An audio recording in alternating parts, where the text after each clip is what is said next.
Jacques Maillot, bonjour. Bonjour. Gérard Maillot, vous avez déjà publié trois ouvrages sur le rite émulation, sur les trois Oui. degrés, et voici donc le quatrième qui parle de l'Arche royale. Ma question, le rituel au degré de maître ne semble pas terminé. On se pose des questions. Que sont devenus les mauvais compagnons? Que va-t-il se passer? Est-ce qu'il va y avoir une punition ou pas? Alors, est-ce que l'Arche royale, c'est une réponse possible? Est-ce que c'est une fin à ces trois degrés ou est-ce que c'est une ouverture vers d'autres chemins comme au rite écossais, ancien accepté, ou au rite français? La réponse est que l'arche royale est vue comme un complément au troisième degré, mais en fait, c'est le couronnement du dispositif d'initiation qui se déroule en quatre phases. La première, c'est le premier degré, c'est le temps de l'éducation, c'est-à-dire l'apprentissage. Le deuxième, c'est le temps de l'adulte qui travaille et qui mène sa vie en travaillant avec moralité et constance. Et le troisième degré, c'est la fin de vie. C'est le moment où le maître devient l'éducateur, en fait, et qui se prépare au dernier instant de sa vie. Le quatrième degré, c'est totalement mystique. C'est-à-dire qu'il ouvre au maître maçon la perspective et la réflexion sur ce qu'est le sens de la vie, le sens de la mort, le sens de l'existence, et le sens même, pourquoi pas, de l'univers.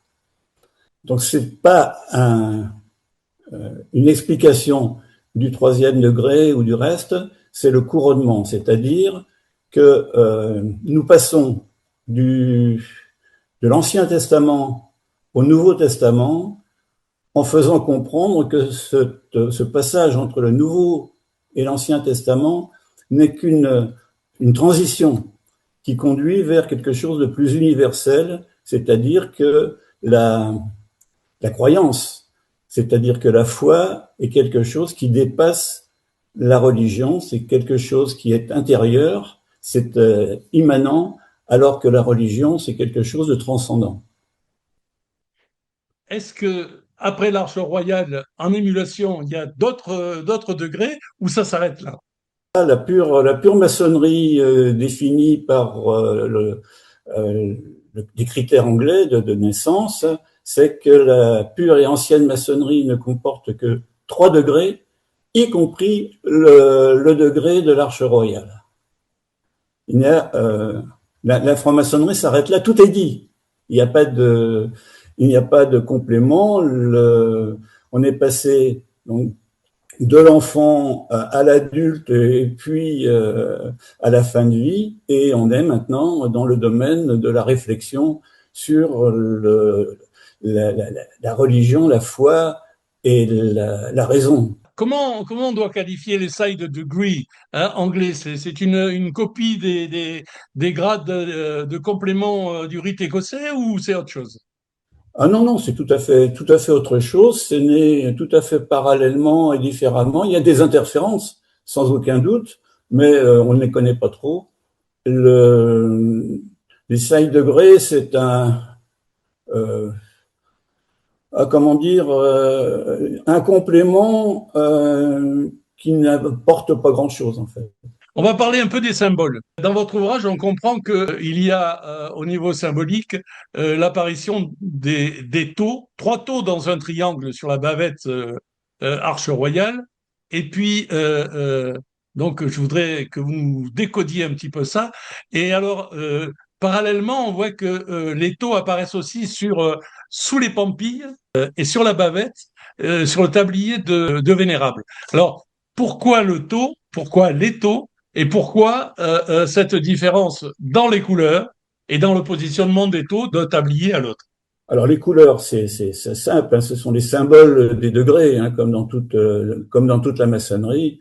Le bleu clair, c'est euh, émulation, et au-delà, c'est du rouge et du cramoisi mélangé. Donc ça, les couleurs, c'est simplement une marque d'appartenance à un degré. Après, les taux, c'est beaucoup plus compliqué. parce que on ne connaît pas trop l'origine.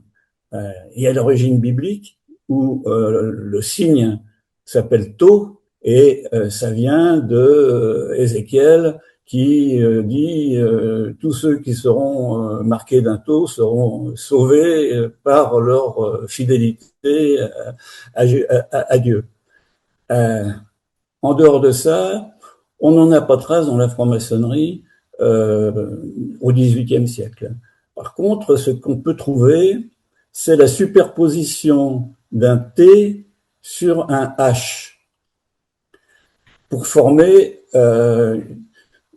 un symbole qui serait un symbole christique. C'est-à-dire que le T formerait la croix, serait Jésus, et le H serait Yahvé, le Père.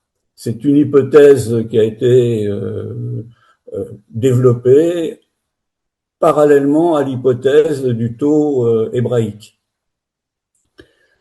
Concernant les trois taux qui sont sur le tablier de Vénérable Maître, pardon. Et donc, c'est la marque que le Vénérable Maître a initié aux 3 degrés, était en capacité d'initier aux 3 degrés. La troisième question, c'est ça va concerner votre richesse de recherche, puisque vous faites dans votre ouvrage un parallèle historique et spirituel entre Philon, Newton, Spinoza et Einstein. Comment on pourrait décoder ces rapprochements? La recherche de la simplicité dans la croyance. C'est-à-dire que par la raison et par l'observation raisonnée de la nature, de ces phénomènes, on doit parvenir à prendre conscience que nous sommes des êtres de spiritualité et que la construction spirituelle doit naître non pas d'une révélation extérieure, mais d'un travail intérieur. C'est le fil directeur de Philon, de Spinoza, de Newton et d'Einstein. Alors, ma dernière question va concerner la couverture, parce que votre couverture interpelle. On voit sur la couverture 3 cavernes et 3 mots de degrés qui correspondent aux degrés 1, 2 et 3. Et puis, au-dessus de ces 3 cavernes, il y a euh, une autre image qui est surmontée d'un mot en 3 syllabes. Et la question qu'on peut se poser, ces symbolismes, est-ce qu'ils ont été abandonnés par la Grande Loge Unie d'Angleterre? Et si oui, pourquoi? J'explique largement dans ce livre, oui, ce mot Jabul-On a été le couronnement de la progression initiatique jusqu'en 89, pardon. Et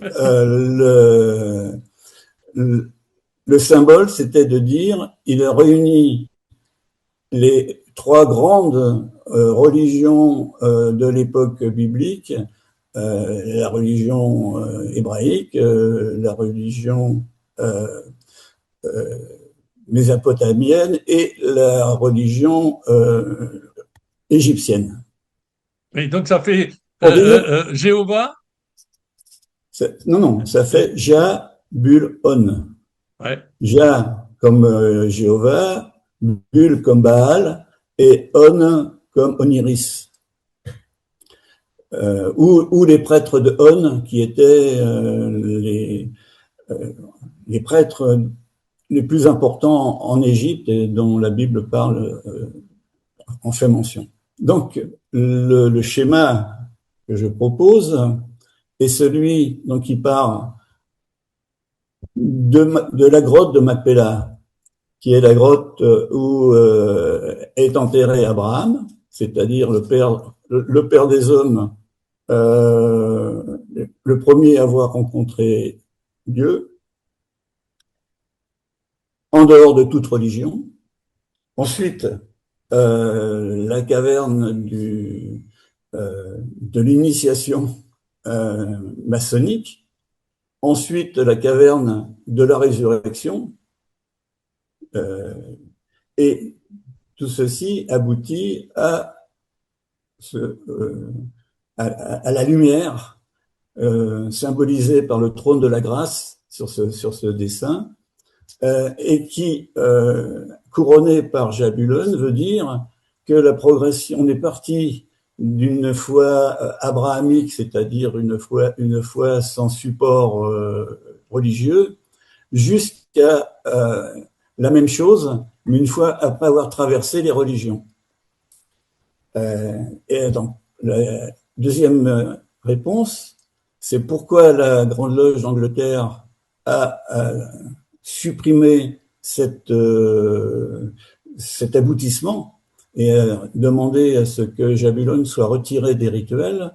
C'est parce qu'il y a eu une énorme polémique en Angleterre concernant ce mot et en disant que c'était la consécration du fait que la franc-maçonnerie était antichrétienne, était quasiment satanique, et cette polémique a conduit la Grande Loge d'Angleterre à supprimer ce couronnement de l'initiation maçonnique pour revenir à une maçonnerie conviviale et une maçonnerie sociétale, on va dire, et qui a abandonné tout caractère initiatif spirituel ou impliquant la nature humaine.